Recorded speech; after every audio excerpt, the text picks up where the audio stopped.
and on behalf of the WIFO's Rectors Council, I would like to welcome you to today's edition of our public lecture series, WIFO Matters, WIFO Talks. This event series has been part of WIFO's academic outreach for several years now. Its aim is to make economic, social, and societal issues of high relevance accessible to a broader public and to foster dialogue between academia and society. Each of WIFO's departments contributes to this series by organizing one evening event throughout the academic year. And today's event has been organized by the Department of Business Communication. And I would like to thank the department and everyone involved for designing tonight's program. The topic of today's lecture, Quid, Language Lending and Loan Sharks, addresses a highly topical issue. In the context of the ongoing cost of living crisis, rising prices and persistent inflation, consumer debt and financial vulnerability have become increasingly pressing concerns, particularly in relation to high-cost short-term lending. What makes tonight's perspective special is its focus on language. Language shapes how lending and debt are framed, how financial products are promoted, and how advice or support is communicated, often in subtle but powerful ways. Awareness of these linguistic strategies is therefore an important component of financial literacy. In her keynote lecture, Associate Professor Ursula Lutzky will examine how high-cost short-term lenders operate linguistically with regulatory frameworks and how persuasive rhetoric can influence consumer decisions. Understanding these strategies can help individuals, especially financially vulnerable groups, avoid being drawn into problematic debt. Following the keynote, we will continue the discussion with a panel of distinguished experts from academia and research, and of course, there will be the opportunity for questions and contributions from the audience. The evening will be moderated by Matthew Gillings, Assistant Professor at the Institute for Language and Discourse in Business. And at this point, I would like to hand over to him for a more detailed introduction to the topic and the speakers. Thank you very much. I wish you an engaging and insightful evening.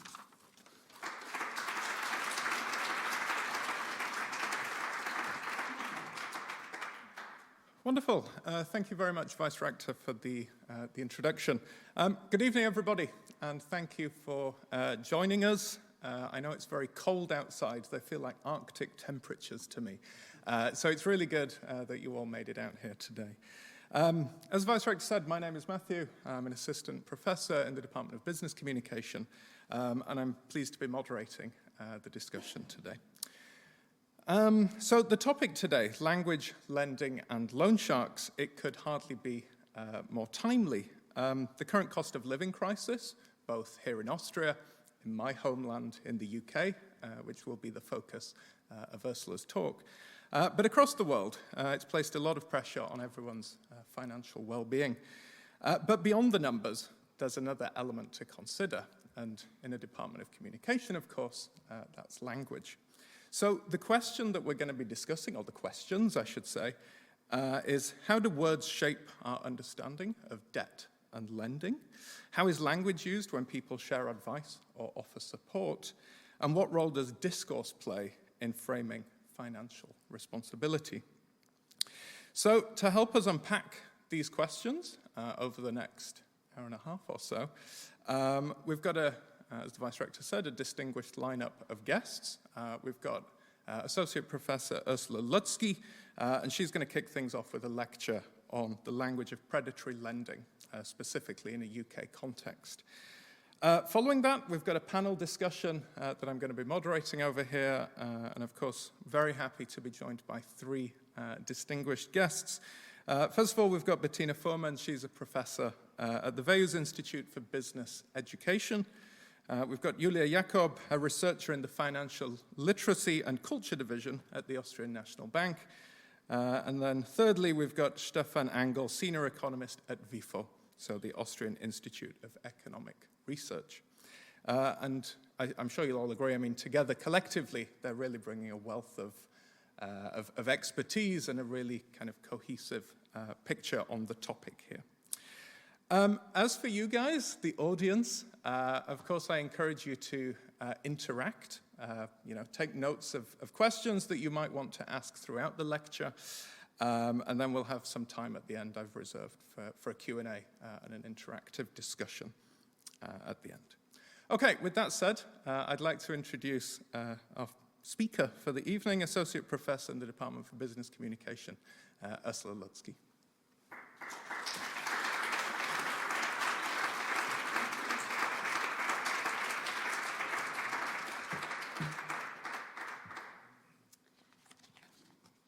All right. So thank you very much, Matthew, and thank you everyone for joining us for this event today. As was already said, I'll be talking about quick quid, so quick money, quick cash, quick pounds, language, lending, and loan sharks. So I'll be taking a closer look at the role of language in predatory lending. And I'm here studying in particular what are referred to as high-cost short-term lenders in the UK. Sometimes they are also referred to as payday lenders, because what would happen is that people would take out money up until their next payday. So they would borrow money and then repay it once they got paid again. Now, these high-cost short-term lenders are lawful, they are regulated, which means that they involve credit checks, for example. So for today's session, we can leave the baseball bat and the knife aside, right? Because we are talking about lenders who are lawful, right? Who operate within the UK's legal framework. So what are payday loans? Payday loans are an unsecured type of loan. They usually concern smaller amounts, so between £50 and £1,000, and they are taken out for shorter periods of time, so usually a couple of months only. And they are characterized by high levels of interest. And I've brought you an example here from the payday lender Loan Pig. And, you can see a loan pig on one side. We might also call it Super Loan Pig, right? Because it reminds us a little bit of Superman. And the fact that they use a cartoon character of this type already kind of trivializes the costliness of the offer that you can see on the other side of the screen, because the interest is quite high in this case. What we find in the middle is we are being directly addressed, right? So we are being asked questions. How much? How long for? So giving us the impression that it is us who can decide, right? So it's us who can choose how much money we can take out. And that is also underlined by this sliding scale, right? Because on the one hand, it's already conveniently set at £400, which is already a notable amount, but we can also move the scale. So we are the ones who are in control, right? We can move it up or down to make it match our wants and our needs, so to say. So lending is presented here as a quite straightforward process, right? The emphasis is on a sense of opportunity and ease. And we also find that when we look at some other examples, so some other websites of payday lenders, which use quite positively evaluative language. So we hear about a financial boost, for example. We are encouraged to ride the cash wave, right? And even when it comes to the images, lending is painted in quite bright colors. We are told that taking out a loan is something that is quite quick and easy. So we have emphasis on the speed and on the ease with which we could get a loan. It is something that we might need in our everyday lives, right? So it's something quite normal, something quite natural that all of us might need at some point. And it is the lender who offers us the answer through their products. So for example, the personal loan could be our answer, not so much for life's ups, as it says here, but more for life's downs. Because ultimately we are told that we are more than our score. So we are more than our credit score. We are defined by more than just that. And it is the lender who offers the alternative way, who offers the completely new method, and who judges us not on our history, not on our credit history, which may be a bad credit history, but who judges us simply on the here and the now. Now, I've told you already that I'm looking at payday lenders in the UK context. And of course, the UK, as many other countries across the globe, have been experiencing the cost of living crisis. And the cost of living crisis has been a threat to consumers' financial well-being. When we look at some of the news reports over the last couple of years, we find that only last year, indeed, people reported that they thought the cost of living crisis might never end. If we go back in time a little, we find that the UK economy was referred to as the weakest major economy in the cost of living crisis at some point. People had to make tough choices between heating or eating. And even last year, we find that people reported that they sometimes had to skip meals, right? So they had to cut down on their meals to make ends meet. So the cost of living crisis is something that is persistent. It's something that is still ongoing, right? And that influences people's financial decision-making also. Now, when we take a closer look at all of this in the UK context, then we notice some similarities also to the Austrian situation. So we have inflation peaking in October 2022 at 11.1%. It has since gone down to 3.6% in October 2025. But what has also been noticed or noted with regard to the cost of living crisis in the UK is that it has climbed faster on the one hand, and it has also been more stubborn. So it has been more persistent than, for example, in other countries such as the US, but also the EU. And that is something that related in particular also here to food and energy prices. Now, when we think about the reasons for rising prices, then it's usually an interplay of factors that is mentioned, right? So there is reference to the pandemic, reference to war. But with regard to the UK, of course, we also have Brexit as an element that affected the situation. And indeed, Brexit has been said to have turbocharged the cost of living crisis in the UK. And that in particular with regard to food prices. And it is scholars from the London School of Economics who have found that while Brexit has not been the only reason, and it has also not been the biggest reason, it has been responsible for almost a third of the increase in food prices. Now, when we consider that the UK needs to import 50% of its food, we can imagine that this Brexit surcharge on top will have played quite a significant role. Now, what have people been doing in order to address the cost of living crisis? What are some measures they have taken? There's a couple of things. So they have, for example, spent less on non-essentials. They shopped around more. And when we move down that list, we find two measures that are also linked to today's topic. So on the one hand, they used credit more than usual, right? So they borrowed more money. And they also used the support from charities more. And it is indeed, when we look, for instance, at what debt advice charities such as Step Change are saying in the UK, then we see that it is indeed the cost of living crisis that is usually mentioned as the most common reason for people's debt.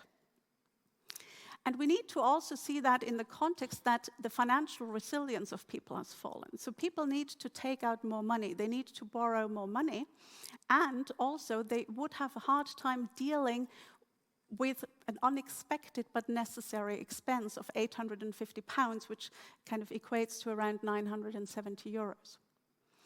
And of course, in this situation, it is in particular low-income households that are particularly affected, right? Because low-income households are the ones that are less likely to be granted a loan by a traditional lender, such as a bank. And they are therefore more likely to take out a loan with a high-cost short-term lender. And indeed, in October 2025, over 1 million of these low-income households had taken out a loan with such a high-cost lender.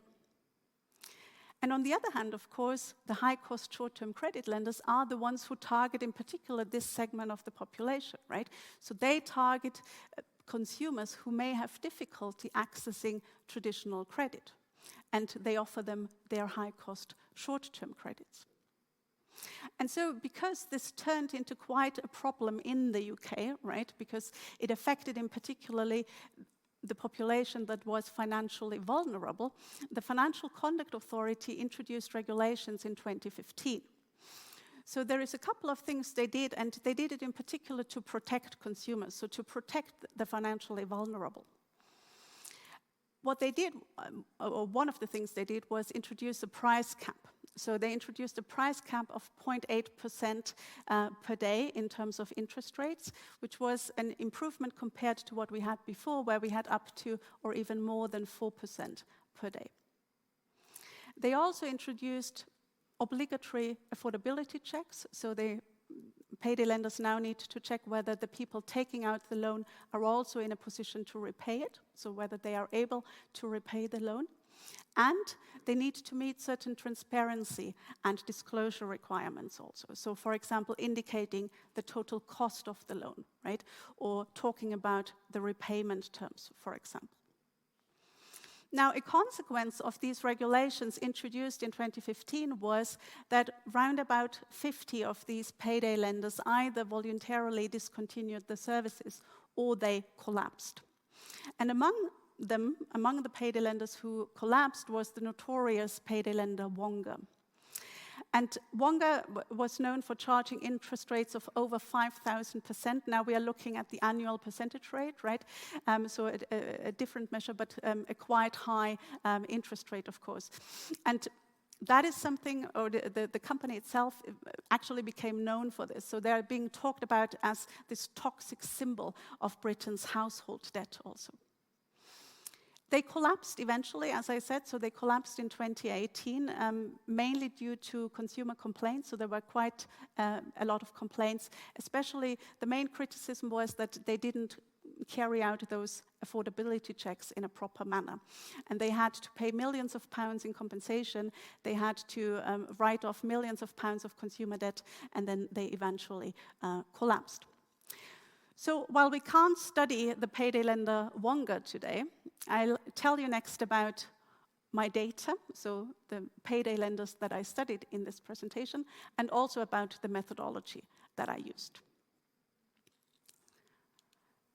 Now, the methodology that I applied is corpus linguistics. Now, corpus linguistics is a set of approaches or tools that we use to study a large collection of digital texts, what we also call a corpus.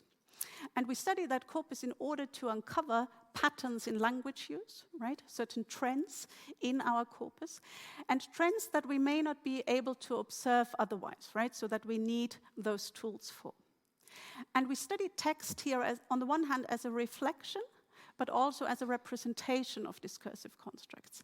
And so by studying the corpus, on the one hand, we can gain insights into certain developments in society, but we can also gain insight into how they relate to language. Now, the corpus that I'm studying is the Financial Institutions and Payday Lenders corpus, also referred to as FinPal. It's a corpus that includes around 1 million words, and as you can see, it has two components. On the one hand, financial institutions, and on the other hand, payday lenders. And the texts included were taken from the websites of these institutions and lenders. And the texts in particular talked about, on the one hand, loans and lending, but also mortgages, debt, and the cost of living crisis. And at this point, I also would like to thank the team that assisted me on the one hand, designing and compiling the corpus. And I'm very happy to say that all of them are in the room today. Now, I will be focusing now on this subcorpus. So I'll be focusing mainly on this component of my corpus, the payday lenders. But I'll briefly tell you what's included in the other component as well, because I'll be using that as my reference point. So for the financial institutions, I included 6 of the top UK banks, but also organizations that deal with debt advice and financial advice in the UK. The focus, as I said, is on payday lenders. So the corpus includes 20 payday lenders, which you can see listed here on the side. And when we take a closer look at these names, we find that there is already a couple of patterns we can uncover. So on the one hand, we have references to speed, right? So we have cash ASAP, we have fast loans UK, and loan to go, right? So similar to coffee to go. So as if we could walk into a shop and walk out with a loan. We have references to playfulness. So we have bingo loans, for example.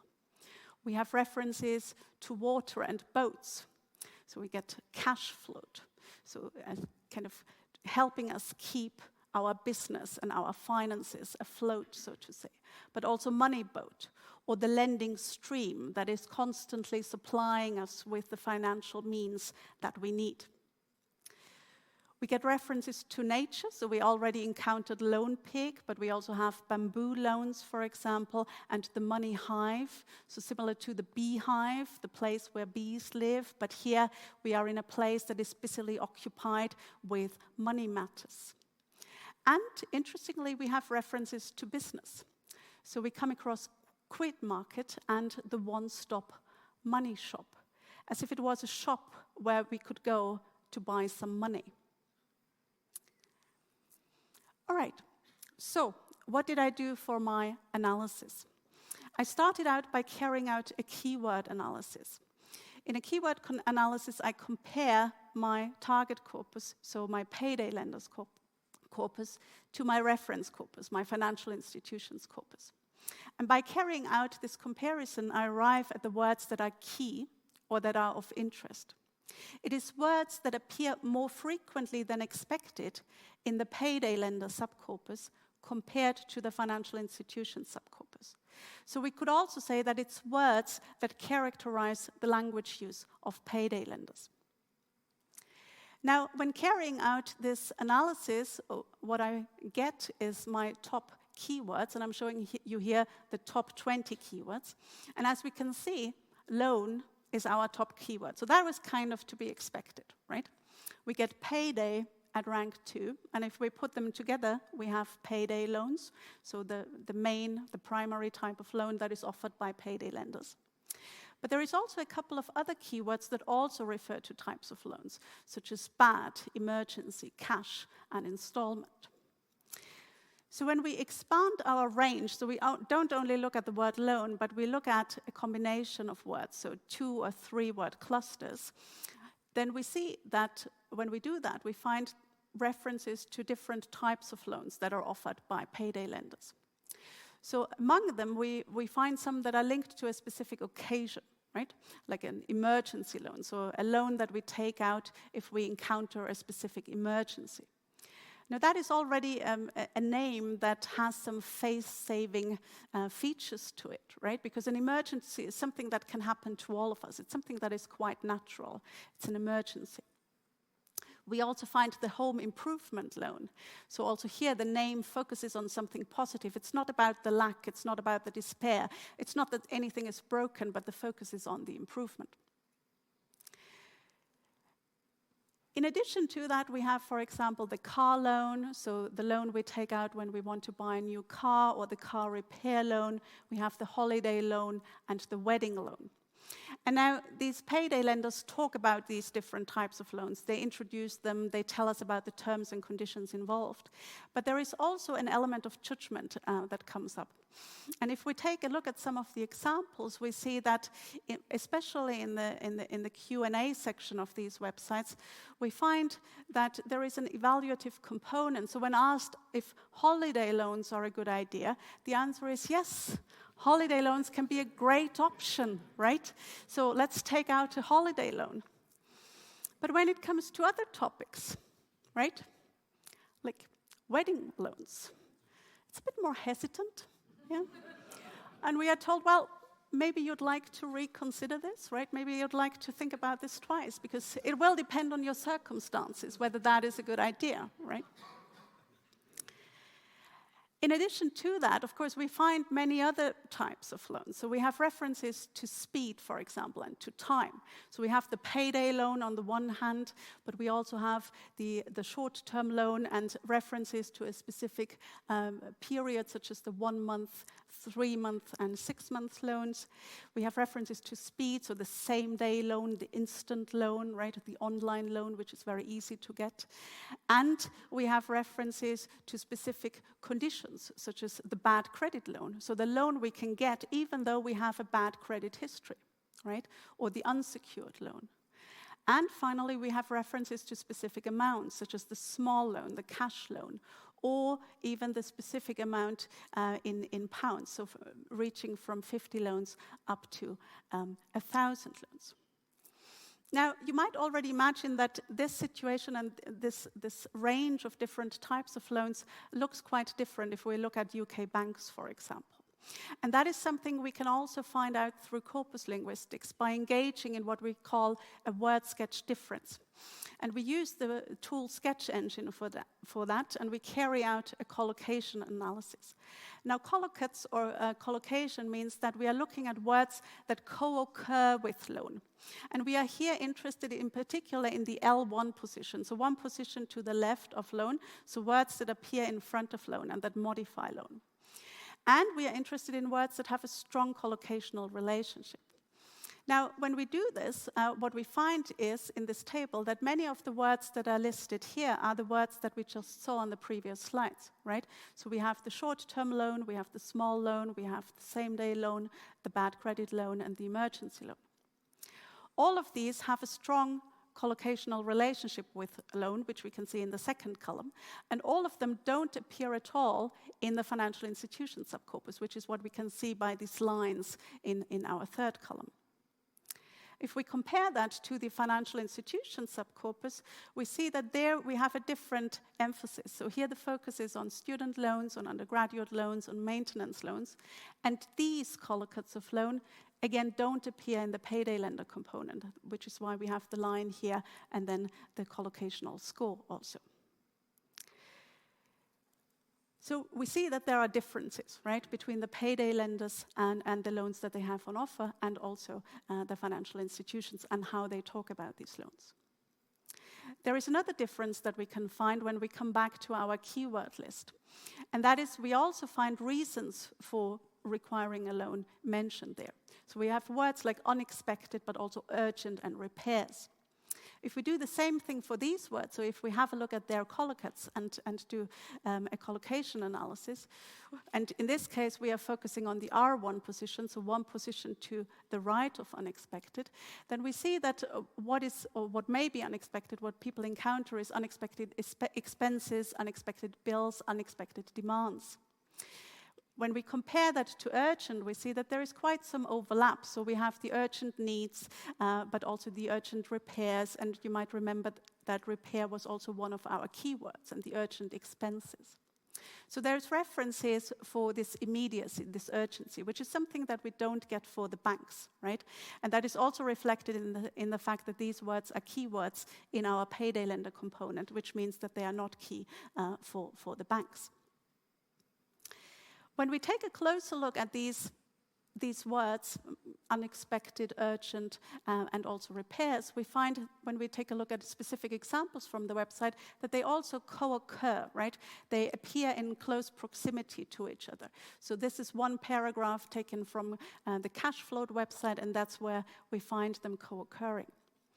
We can also take a closer look at some of the constructions that are being used here. So the paragraph starts off by asking, looking for a short-term loan, right? So we are directly addressed. We're being asked a question which is a little bit informal, so it's not a full question. It's not, are you looking for a loan? It's just looking for a loan, right? It's also mitigating it a little, right? So it's not that we are in dire need of a loan. We're just looking, we're looking for a loan, right? And it continues by saying, when an urgent bill or extra cost comes your way, right? It doesn't say when you are faced with an urgent bill or extra cost, which also changes the emphasis. So on the one hand, the you as an agent is taken out of the equation, right? And it's something that just comes your way, right? It's something quite natural, something that might happen to all of us, right? Something that just happens. It continues to say that it may be a short-term loan that you need, rather than saying you may need a short-term loan. So we have a cleft construction here, right? Cleft construction saying it may be a short-term loan that you need. And what happens here is that our agent, the you may need, the you need, is moved towards the end. And in English, we have the principle of end focus, which means that whatever comes at the end, whatever is in this final position is in a prominent position. It gets extra emphasis, right? And so we have the emphasis on what you need. It then goes on to say that same-day short-term loans ensure you're not waiting for funds, right? So ensure as a rather positive word usage. And you can move ahead with emergency repairs or unexpected expenses without delays or stress, right? So emphasizing the speed and ease again.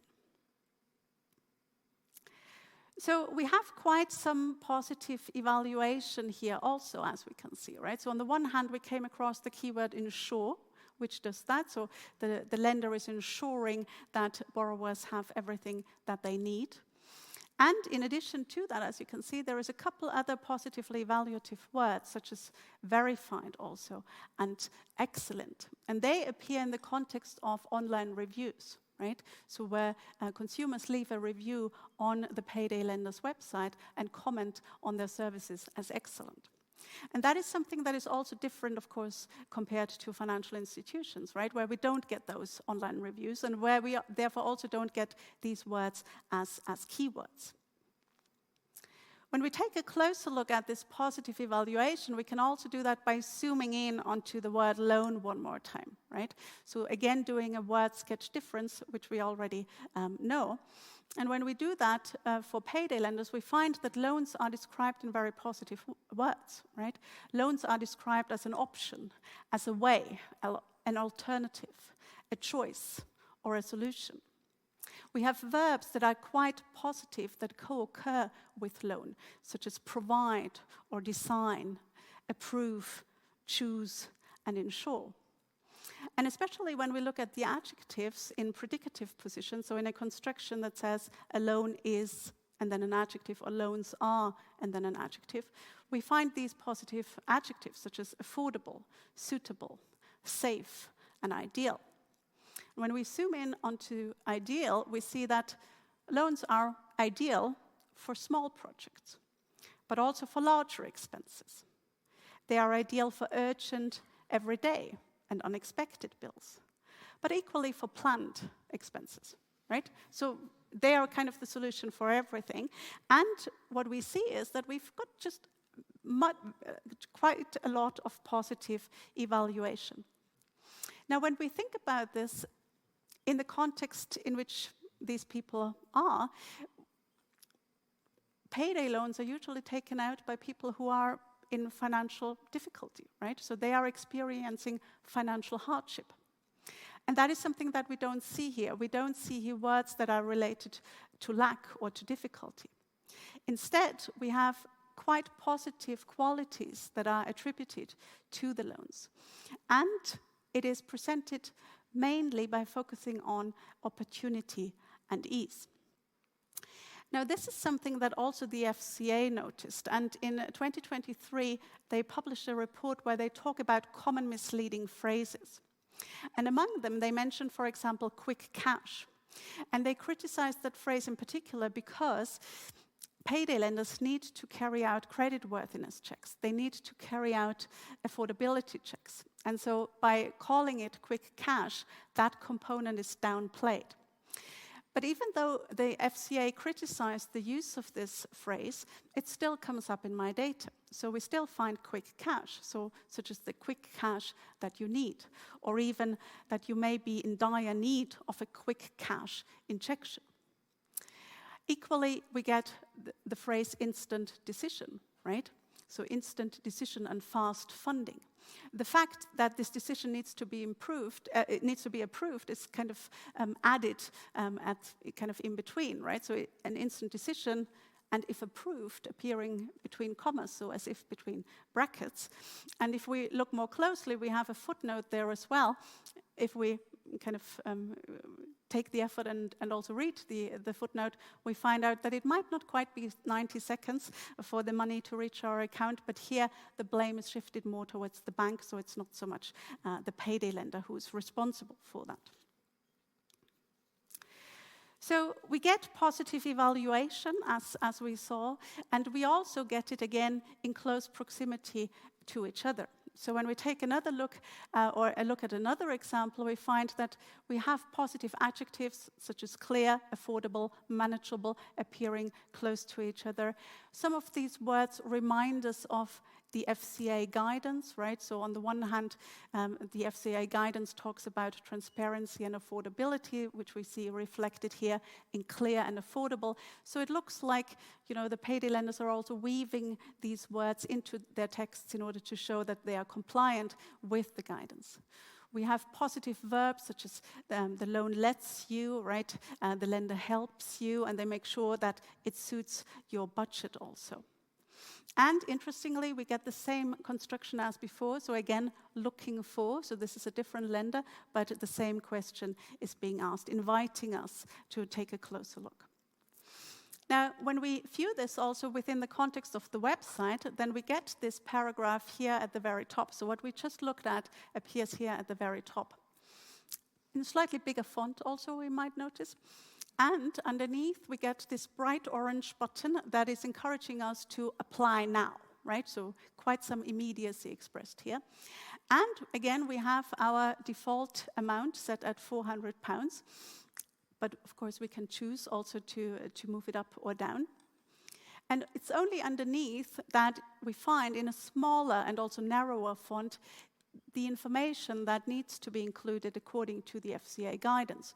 So for example, information about the total repayment, information about the interest rate and the annual percentage rate.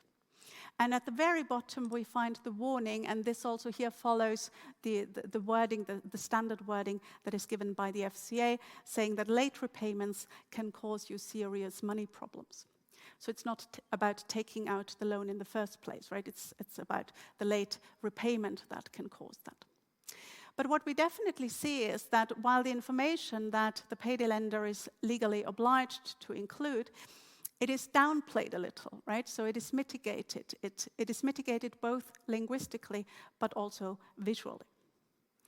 All right, let's come back to our keyword table one last time, because it also includes references to our target group. So we find the keywords history and poor. And when we include our range again to 2- and 3-word clusters, we see that they appear in the constructions credit history, but also poor credit and poor credit history. And that is because the payday lenders also talk about this fact that it is mainly people who are in kind of financially vulnerable who may have difficulty accessing credit from traditional lenders. But they offer us a solution. They tell us that this shouldn't hold us back, right? So if we have a bad credit history, because the payday lender is here to help hard-working people. And having a bad credit history doesn't mean that you will be turned away. And instead, it is the payday lender who will help you move forward, so help you advance. So what we also see here is that a certain identity is constructed for consumers, right, through word usage, right? So using words in a particular way to construct the identity of consumers. But it's not only the words, of course, and even though the focus of this research is on language, we can also take a quick look at multimodality, because we already saw some of that, right? We saw that on the website there is use of different colors, there is use of different layouts, there is use of different fonts and font sizes also, and there is use of different images, and we already saw some of them. When we take a closer look at the images, there is a couple of things we notice. So on the one hand, payday lenders use them more than financial institutions. And they mainly use them to show people. When we take a look at some of the examples we find people that generally have happy expressions. People who are happy, who engage with their friends, with their partners, who are depicted in what could be an authentic service encounter, right? They're on their phones, they're on their tablets, they're on their laptops. They may be taking out a loan with a payday lender. Now, again, when we see this in the context that we are dealing with, so we are dealing with a context that is actually characterized by financial hardship, but we don't see that hardship in these images, right? Instead, the context is recontextualized as one that is effortless. And so we have an identity that is constructed for consumers here of a person who is empowered, right? A person who is empowered by the lender and who just happens to have a short-term issue that can be fixed quite easily. And of course, and we are coming back to the beginning now, we also find animals for the payday lenders. So we already came across Lone Pig, but we might also encounter Bamboo Panda, the flexible panda offering us flexible personal loans. And as you might have imagined, this is only the case for the payday lenders, not for the financial institutions. So what can we conclude from this? We know that payday lenders are regulated in the UK. They are regulated by the Financial Conduct Authority. They introduced a price cap on the one hand. They also introduced rollover restrictions, which means that lenders, that people who lend money from payday lenders cannot indefinitely roll over from one loan to the next loan. And they introduced affordability checks. In addition to that, we have transparency and disclosure requirements. So payday lenders also need to provide information about, for example, the total amount of the loan. They have to issue warnings. They have to tell us about the potential dangers involved, right? So that consumers can make an informed decision. But what we've seen at the same time is, and that is something that Brooks and Harvey already noticed almost 10 years ago when studying the payday lender Wonga, is that these payday lenders are still afforded quite a fair degree of discursive space. And it is in this discursive space that they can use discourse strategies to promote their products and to persuade consumers. And what we see here is that they are, on the one hand, normalizing lending, but they are even also idealizing it. They are stressing the everyday nature of these loans, so that it's something that is quite natural, it's something that may be inevitable, and that might happen to all of us. And they are framing them in quite positive terms. So what is happening here is that on the one hand, the hardship is being backgrounded. The disempowerment that people might feel when they are in debt is being backgrounded. And at the same time, the ease of lending and also the empowered user is being foregrounded. So we have the following situation. We have a situation where, on the one hand, payday lenders need to disclose information, but they also engage in a persuasive rhetoric. So they comply with the regulations by disclosing information, but they engage in this persuasive rhetoric also to sustain their business model. And that leads to a portrayal that is misleading, a misleading portrayal of high-cost short-term credit, because the language in the way it is used could negatively affect users, right? Because what is downplayed is the dangers, and what is highlighted is the effortlessness.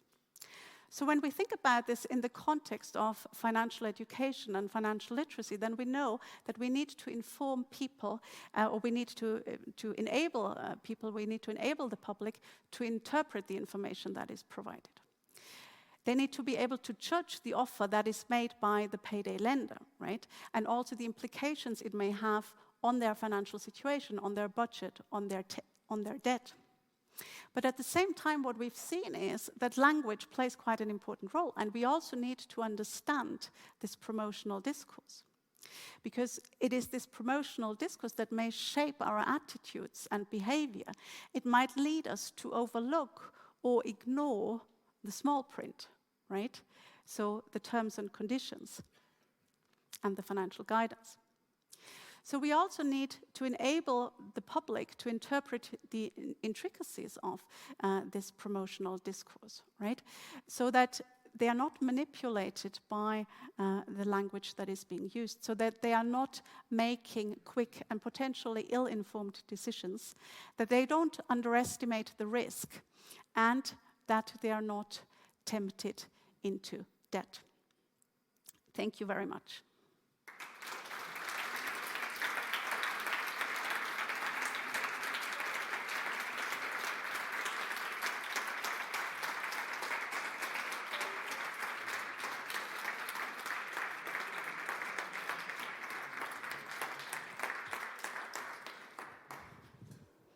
Wonderful. Thank you very much, Ursula, for that great presentation. I know all too well how much time, effort, energy goes into putting together a data set like that, but also doing that level of analysis. Really, really very interesting. Okay, I'd like to welcome our panel to the stage. So we've got Bettina Fuhrmann from the WIFO, Julia Jakob from the Austrian National Bank, and we've got Stefan Angel from the WIFO.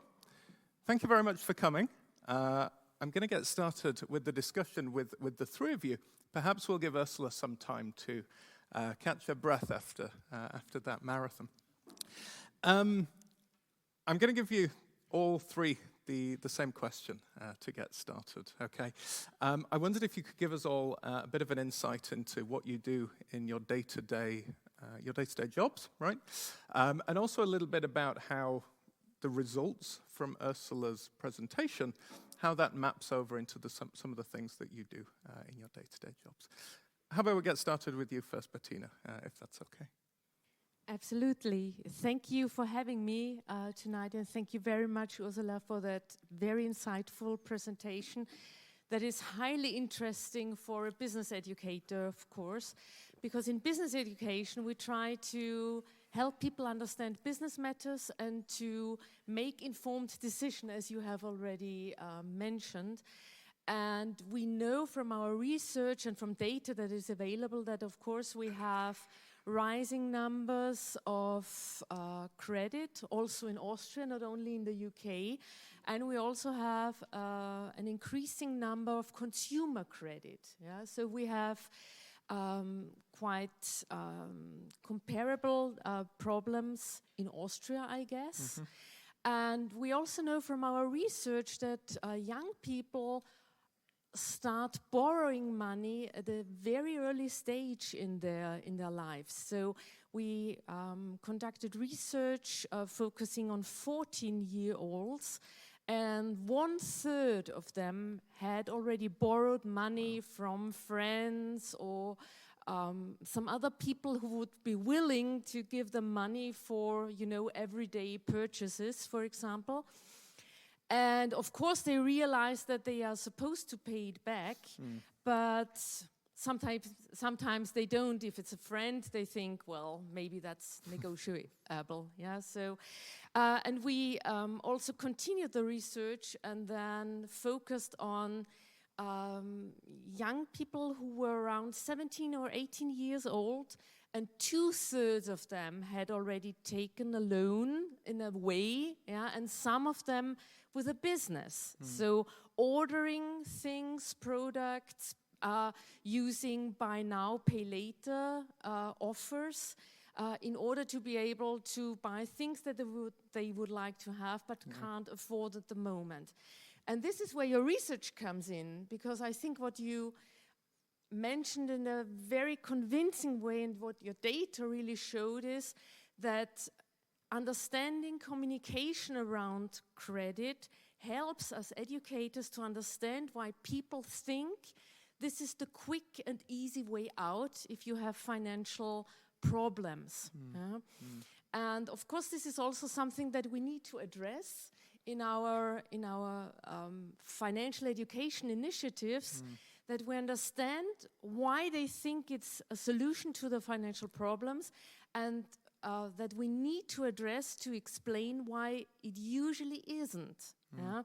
And that normally there is not a quick and easy solution to a difficult problem. Also in financial matters, there isn't. Yeah, Yeah. I can imagine at such a young age, right? You know, you've got these kind of linguistic devices being used, and it's, you know, sadly, these are people that can fall prey to that very easily, right? It's very tough, yeah. Julia, this is naturally a kind of an issue that in your position, you're kind of fighting to educate the public and especially young people in that. Do you want to say a little bit about that? Yeah, of course. Thank you for having me. So I work in financial literacy research for the Austrian Central Bank, the ÖNB, and we've got quite a good team of operative financial literacy staff working on delivering financial literacy interventions, but also providing impartial information to the broader public. And we've also got a research team, which I'm a part of, and I think that shows that we really try to focus on evidence-based practice and on making sure that our interventions are based on evidence from a variety of different disciplines. And I think that interdisciplinarity is really, really important, as we've seen today, because we rely on information from, for example, linguistic analysis, from education studies, from psychology. There are so many different disciplines that come into what we do. And so I think it's really very, very essential for us to also consider these linguistic factors. I think particularly in our work with young people, but also with the broader public, we see just how important it is for people to be able to identify linguistic factors that maybe highlight or lets them understand that something may not be the best option, may be a slightly dodgy option. I think we see that obviously here with predatory lending, but we also see that beyond when we look at investment options that are marketed at people, and we see that with influencers, for example, that there's really a need for clear advice that people can rely on what they should look out for when it comes to identifying what is and what isn't trustworthy information. Interesting. Yeah, so very similar themes and topics going between the two. Yeah, good. Over to Stefan, a slightly different perspective from you, being at WIFO. What are your thoughts on Ursula's presentation? Yeah, thank you very much. Yeah, so I mean, in macroeconomics specifically, usually taking out debt or taking out a loan is not seen as a bad thing per se. Think about taking out a loan for a mortgage, or if you want to become a homeowner. But of course, what you clearly showed in your research clearly showed all these companies do their best trying to distort this well-behaved, rational decision process. So we assume that people make the decision rational, so they outweigh the present cost, the future cost, the present utility, the future utility, but clearly by using sophisticated target language, this makes it much harder for consumers who want to get a credit to make that kind of rational decisions, right? And specifically as it's about consumption credits, which are not backed up by a mortgage, etc. And I found it very interesting also because you clearly showed that, and this touches the question of how to regulate this and how to help consumers to overcome these bad incentives, that there's a lot of degrees of freedom still left. I mean, there are some regulations, there's a lot of regulation in the UK trying to standardize the credit distribution process, but still people or the companies can use different font sizes, etc. And this is interesting. This I found particularly interesting because it should help us to think about solutions to help people to make credit decisions that fits their preferences, so well-behaved decisions. That's my first point. The second point, of course, I do research on indebtedness and private bankruptcy in Austria, and you've also clearly shown that these type of products clearly addresses more vulnerable groups, the young people, which Bettina Fuhrmann already told us, and we have other evidence that shows us that these people have the highest incidence of taking out consumer credit. So if you show how many % of this age group takes out or has a consumer credit, and we see the youngest have the highest percentage, and this decreases up until larger age. It's different with income. There we see not so much variation up until the highest income quarter, but with age it's a clear pattern. The younger, the higher likely to take out the consumer credit. So, and this is, in my view, a vulnerable group. And we also see that if we go to debt counseling agencies in Austria and look at the stock at the clients, so these are people that are advised, that are in debt problems and that get advice from public institutions and social workers, then we see that self-reported problems in money management and financial education are the second most prominent reason people report that led them into their over-indebtedness, into debt problems. That's not the most important reason people self-report, but clearly it is. And finally, I would also be interested really in doing a replication study for the case of Austria. I've done some not very systematic, but some research on websites for Austrian providers, and what surprised me was that even large banks, like the Bank 99, whatever, Erste Bank, all of them, they also, not in the kind of predatory way you showed for the UK, but still there's a broad variety of consumer credit offers also by large commercial banks, not only small banks, small loan sharks, but I was surprised by the broad breadth of providers of this type of credit also in Austria. Right? Even the big banks have these offers. They look more serious, I would say, than what you've showed for the UK, but still there's a large bandwidth of companies offering such credits. Interesting. So sensing a lot of crossover there, right, between the Austrian context and the UK context. Yeah. One theme that's come out of all three of you, right, it's been this focus on vulnerable groups, right? So that might be financially vulnerable, but it could also be simply younger people, right? Bettina, I'll direct this question at you first of all, but do feel free to chime in the other ones. Of course, you're right at the forefront of this, right? You are the person who's, in the classroom and teaching students about this. But it's also a difficult topic. I know in the UK especially, money's not something you talk about, right? And especially even so, if it's money problems, yeah? So I'm interested, when you're kind of in the classroom, you are responsible for doing this teaching. How do you approach a topic like money, like financial difficulties, without kind of increasing the stigma around it? Yeah, how do you approach a sensitive topic like that? Yeah, absolutely. When it comes to talking about financial matters, and particularly financial problems, of course, that's a very difficult topic.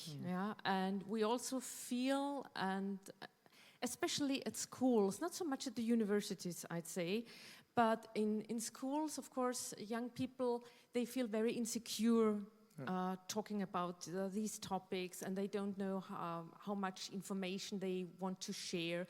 And of course, we discuss with our students how these topics can be approached without asking students too many personal details. And what we also know, we experience that in our courses, but we also know that from research, is that very often people feel ashamed if they have financial problems or if they don't understand financial matters. And I think the most important thing is to, how should I put it? I think the most important thing is to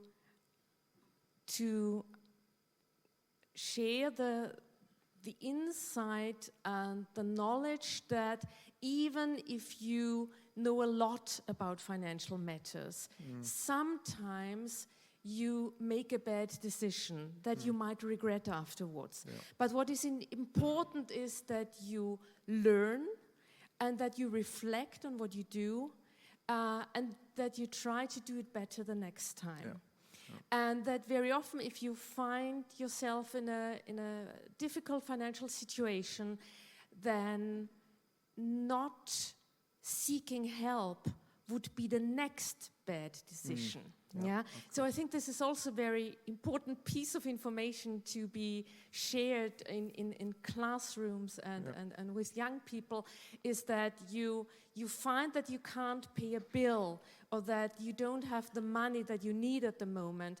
It's not wise not to say anything, to try to, just put all the invoices on a pile and not look at them, but that you need to act, you need to talk to people, you need to seek help, and usually some way or the other you can be helped, and that it's important not to feel ashamed about it.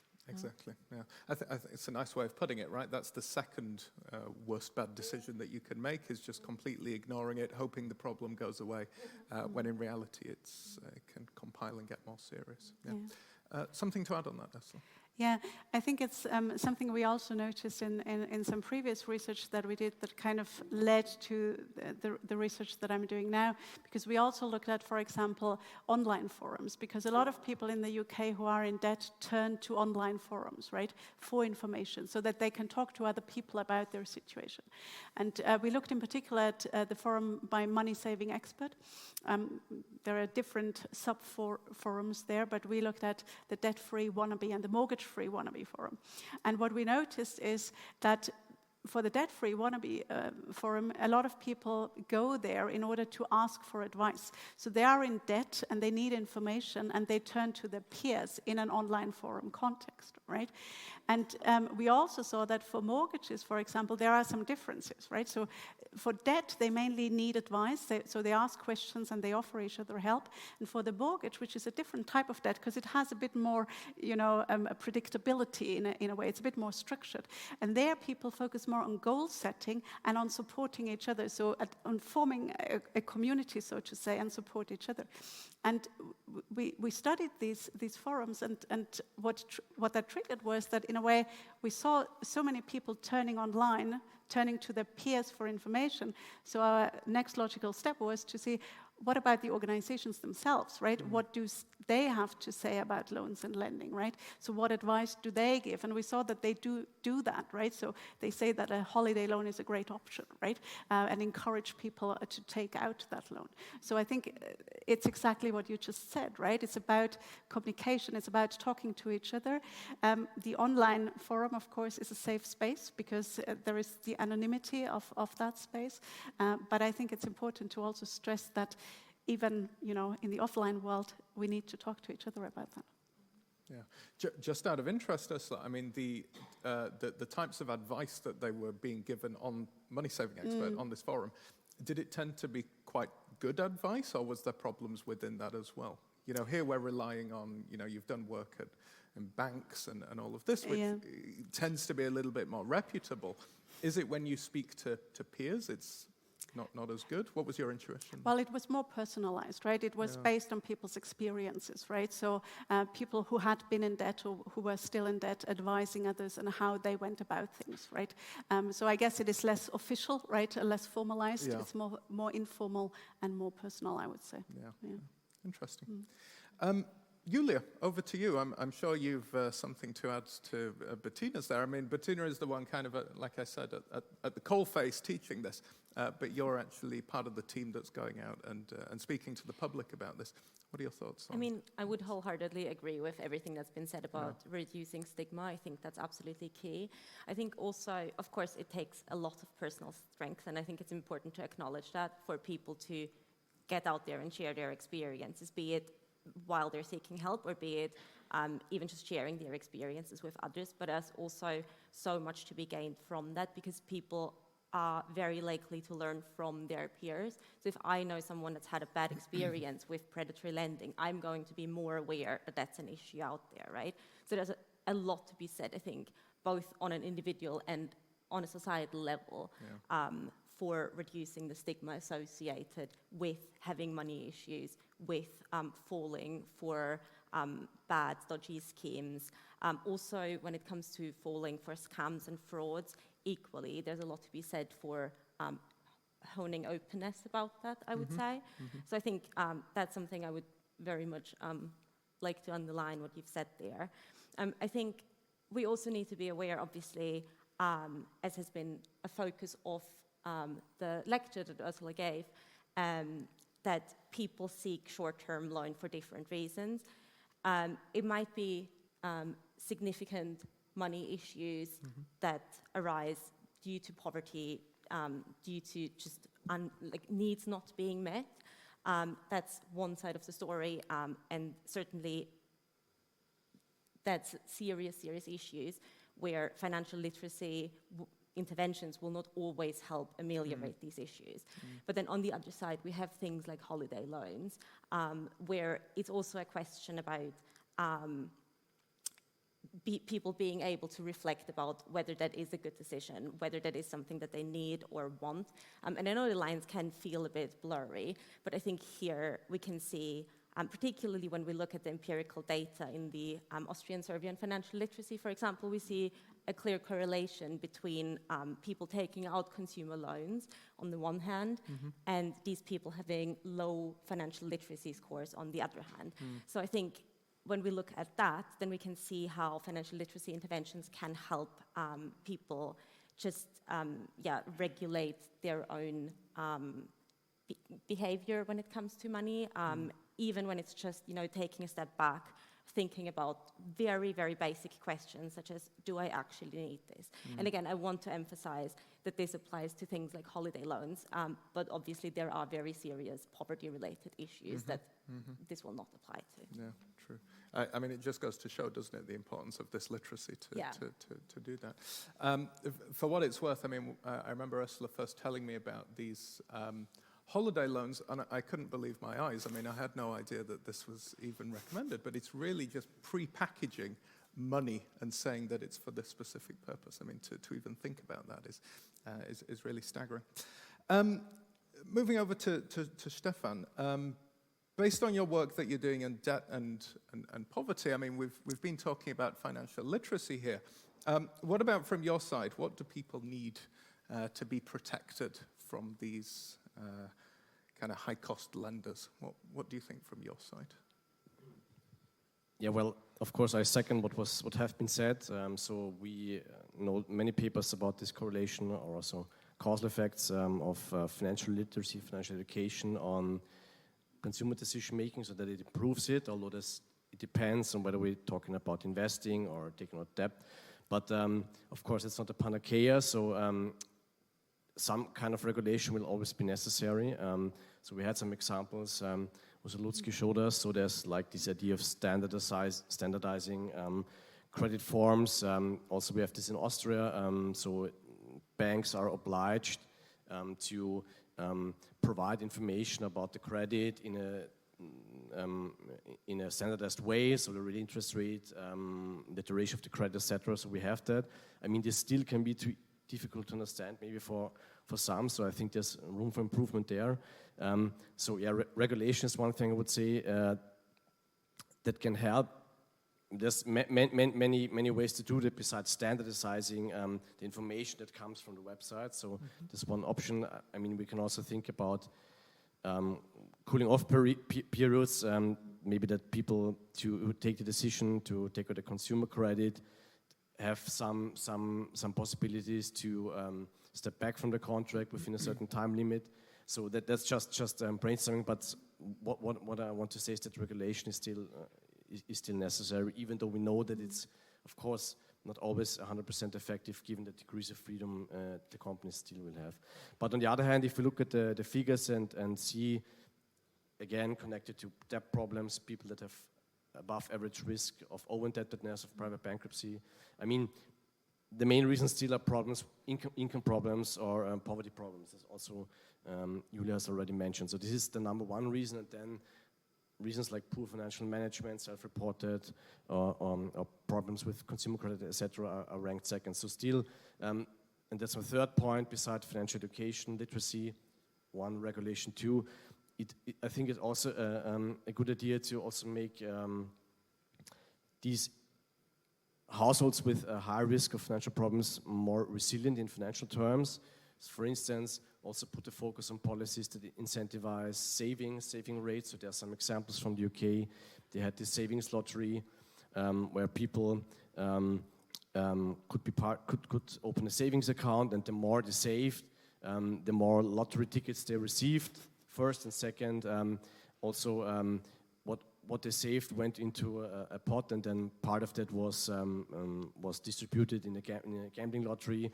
And this incentivized specific consumers, also consumers with low incomes, to save, because they knew, well, the more I save, the more lottery tickets I will get, and also if I be part of the saving group, then I also have the chance to win a prize. And in any way I do not lose my principal as compared when I play a standard lottery. So this is my third point.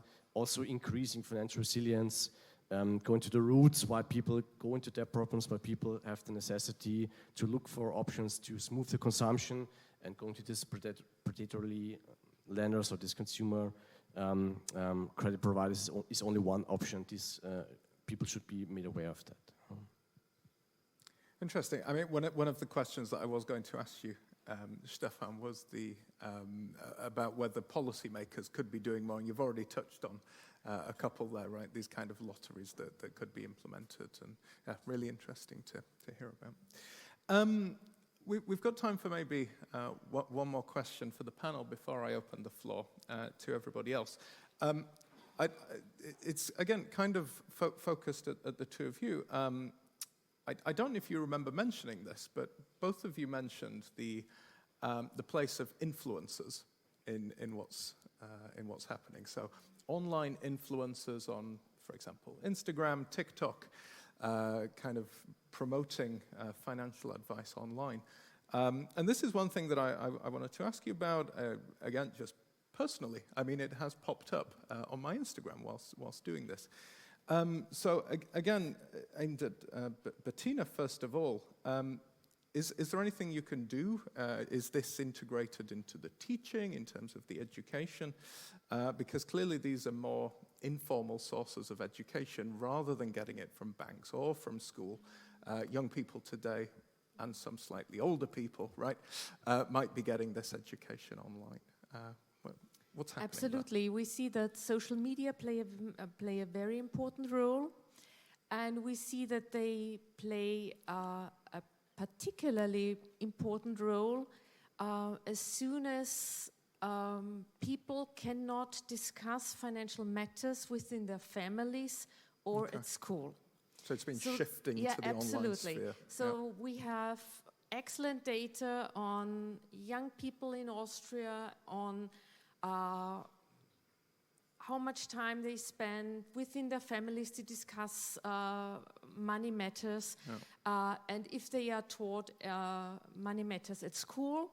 And what we see very clearly in the data is that as soon as they cannot discuss financial matters at home, their families do not have enough time or do not have financial literacy themselves to give them answers to their questions, then of course they seek answers elsewhere. And usually these are social media and also, of course, advertising. So they trust what they are told in some ads, and they sometimes discuss financial matters with their peers, with their friends, who are sometimes also not well informed. And we see that peers also sometimes have a bad influence on saving behavior, because if they share all their knowledge on brands and new purchases with their friends, then they think, okay, this is what I have to buy too.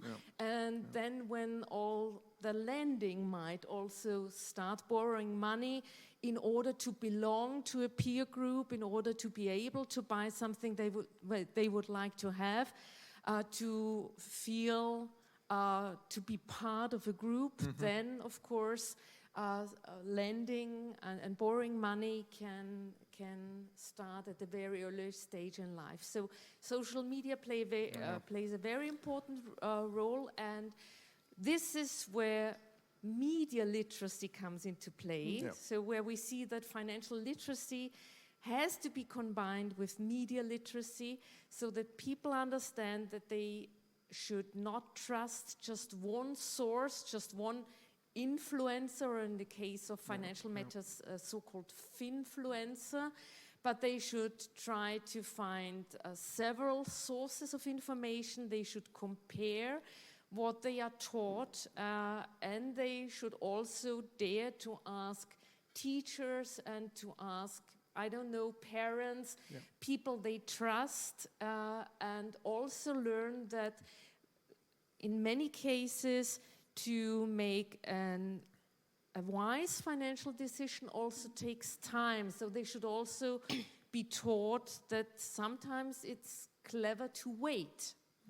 That's true. And to compare different offers, and also to understand different types of credit. This is something that I wanted to add to what Stefan said at the very beginning, because I remember very well that my son came home from school some years ago and told me, today we learned something that is related to business, and he was all excited about it.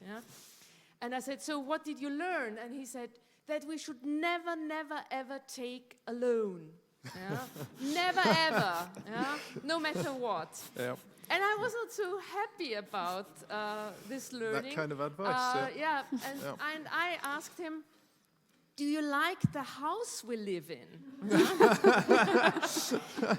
Or would you like to live elsewhere? And he said, no, it's a nice house, it's a big house, I like it very much. And I said, you know, if your father's parents had not taken a loan, then this house would not exist. Wouldn't exist in the first place. Yeah. And then I explained to him that there are, of course, different reasons why you might need a loan and that you can use a loan for. And of course, I hope he understood the difference between an investment and taking a loan for, I don't know, spending a nice holiday or, you know, buying clothes or some gadgets. Yeah. Thank goodness he has a professor in business education for his mother, right? Really useful. Good. Thank you very much to the three of you. I'll now open up the floor to the audience. If you have any questions for our panelists, do feel free to introduce yourself, and if it is directed at one specific person, do say who. On the end, go for it. Yeah, good evening, Matthias Mittelberg, my name. Thank you so much. Part of the answer I already got, but I tended to ask the question anyways. So it was very interesting, listen to you, was very enlightening, but one piece of information pops up in the back of my head, which is like microcredits are a powerful tool out of poverty. And I wanted to question you how this piece of information is fitting into the puzzle. Like, is it the intention? Is it the financial literacy? Is it the form of the loan? Is it the good advice you get with the loan that makes the difference of going even more into poverty or escaping it? No special. I take first. So two remarks. So one, I mean, there's this literature for countries outside Europe where this seems to work for people that have a business idea and then they have problems getting credit for various reasons. And the seminal examples came from, I think, East Asian countries. In Austria, they have started an initiative that tried to provide microcredit in a similar way to people that are unemployed. So as a means for them to get out of unemployment and into self-employment. But as far as I know, there's no systematic evaluation yet done, so I would do it, so in case if anyone has interest in that. But so we don't have serious evidence on whether this works for this particular group, unemployed people, who then will can get a credit to become self-employed and then increase the income, etc. So we don't know whether this works for Austria, but with all these programs, I think you need it has to be accompanied by advice, education, training, business training. I think the intention of this program is like that, but it depends on the details. How much resources go into educating these people that are interested in taking out such a microcredit. So that's what I can say for the state of Austria for that example, where we have that, but we yet don't know whether it works well or not, as far as I know the literature. Yeah? Mm.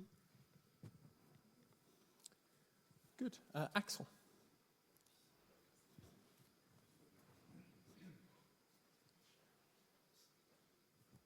Thank you very much, everybody. Excellent presentation. Thank you very much. And very exciting panel discussion afterwards. Really, really insightful as well.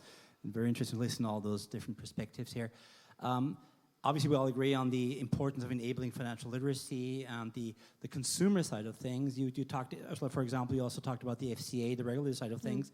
If we focus on the language part for now, again, business communication being our theme of the day, more or less, right? To what extent does any of you think, or do you think regulators, governments could or should actually regulate the level of language used in that? Because obviously we talked about some of that. We have truth in advertising. It's one thing, of course, they cannot promise anything that's true, or now they have to advertise also a state APR and whatnot, for example. But to what extent could they actually regulate the level of positive framing, for example? One thing I'm thinking of is, for example, cigarette advertising, where they banned the label light some time ago, for example, of cigarettes. Is there anything you think could or should be done with regard to payday lending or predatory lending, for example? Good question.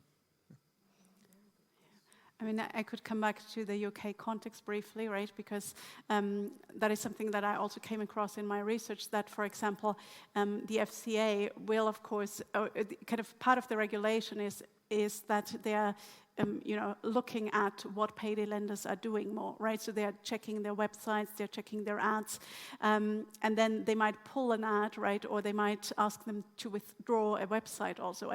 And we collected this corpus in 2025. If you go to the same websites now, you will find that a lot has changed, right? So some of the pages have already been pulled.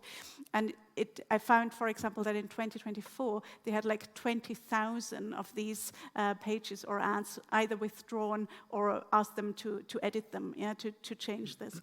What they mainly go by is what they refer to as a certain degree of balance. So there needs to be a balance between the promotion and, on the other hand, the information such as the warning, the information about the loan that has to be provided, right? But of course, balance gives you some sort of freedom, right? So you could, just by increasing the font size, it looks a bit imbalanced, right? So that is just a couple of ideas from the UK context of how that is dealt with, right?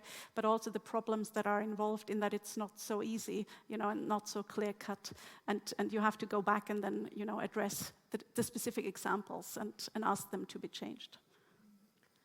I think maybe if I could add, I completely agree with what's been said. I think also the difference between how predatory lending, payday lending is marketed compared to particularly how reliable, independent, impartial information is provided, that difference that we see between those two ways of using language can be a big problem, because obviously if something's called LoanPig, it's much more accessible, much more engaging to the consumer. So I think also as providers of independent information, and we really try to do that at the moment.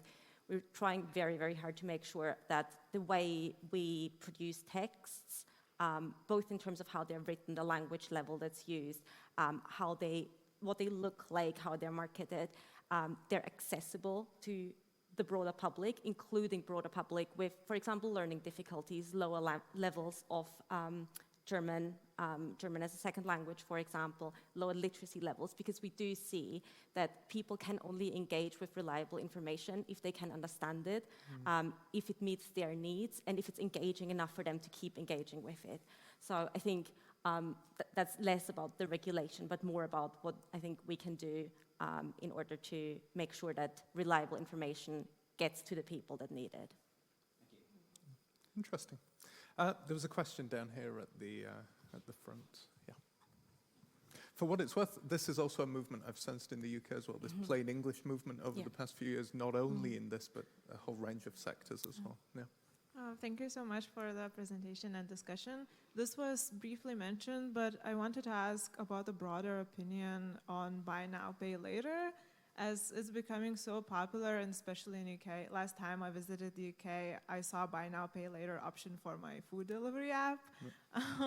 And I feel like often it's not even called a loan, and I feel like a lot of people might not feel like it's a loan, but then also I read articles that said that so many people just do not pay them. So maybe what is your opinion? Do you think there should be more financial literacy education specifically on these type of loans? Maybe I can jump in here. Well, I think we see an increasing number of offers to use buy now, pay later options. Yeah? And I also see that it's particularly young people who would like to use that, because again, they think it's a quick and easy way to pay for the things they'd like to have but can't afford at the moment. Yeah? And what we also see is my students of business education, they very often go to schools and offer workshops for students on all kinds of financial topics. And we see an increasing number of teachers who ask us to offer workshops on buy now, pay later. So they see that it's a problem, especially with young people, that they use these offers. So, and again, I'm not quite sure if it's helpful to forbid these things, yeah? But because again, like we see with the cigarette example, yeah? No advertising for cigarettes and still people smoke. You have all these warning labels on the cigarette packages and still people smoke. So I think what it would be more effective, and I need to say this as an educator, yeah, is of course to inform people, to enhance their knowledge and their understanding of what credit is and what loans can be used for and which type of loan is maybe economically an economically sound decision and makes sense from an economic point of view, and which kinds of loans are not economically purposeful. Yeah? And I think I can top your example even, because I think it's just 1 or 2 weeks ago, and again, my kids had some friends invited to our home, and I didn't have enough to feed them all. And so I invited them. I said, I will order lunch for you and have it delivered at home. And then, of course, when I ordered it, and it was, I think, a sum of, I don't know, 120 euros, they offered me to pay that amount in 12 installments, yeah, over a year. And I felt, oh, my dear, I'm so lucky that I don't have to use that, but I was just thinking that people who have this food, maybe, I don't know, 10 minutes on their lips, and then it takes them a year to pay for that, yeah. So I was shocked in a way. Yeah, that is also offered for for paying lunch. Yeah? So I think what you showed us, even if we don't see these type of loan, these payday loans that often in Austria, but I think we have quite comparable issues here and should address them as soon as possible. Thank you. Okay, I've got one eye on the clock, so I'm conscious of the time. I've got one final question for the four of you, actually. I wondered if you could just wrap things up and kind of say, within 3 words, 1 sentence, something like that. What are your main takeaways from the lecture, would you say? Again, how do you see the relevance of all of this going forwards for your own work? All of that within 3 words. Let's stretch it to a sentence. Let's do that. Ursula, get us started. All right. Okay. So I would say language matters, and we need to talk. And we need to talk across disciplines. Very good. I think that's been evidenced very well, right? Yeah. Looking at the expertise on the stage. Yeah. This makes sense. Stefan?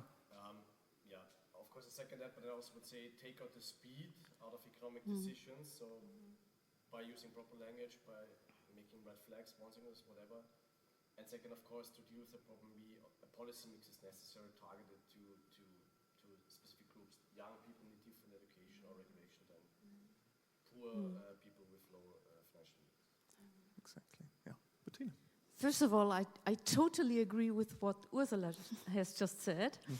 And I think, to rephrase it maybe, I think language or linguistics can help us to improve our education measures. Perfect. Sounds good. And finally. Yeah, I also agree with everything that's been said. I think I would add maybe a lot of general financial literacy advice also holds true in this context. So kind of back to basics. If something sounds too good to be true, it probably is. Yeah, very true. Wise words to finish with, I think, right? Completely, yeah.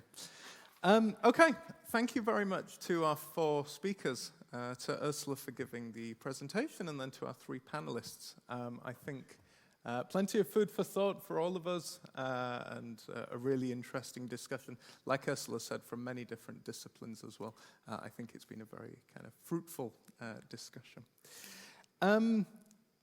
As for where that leaves us, that's the end of the event, of course. I have it on good authority that there is some drinks outside and some little snacky bits. As we would say in the UK, a few little snacks waiting for us outside. So please join me in thanking our speakers and panelists once more. Have a good evening. Thank you.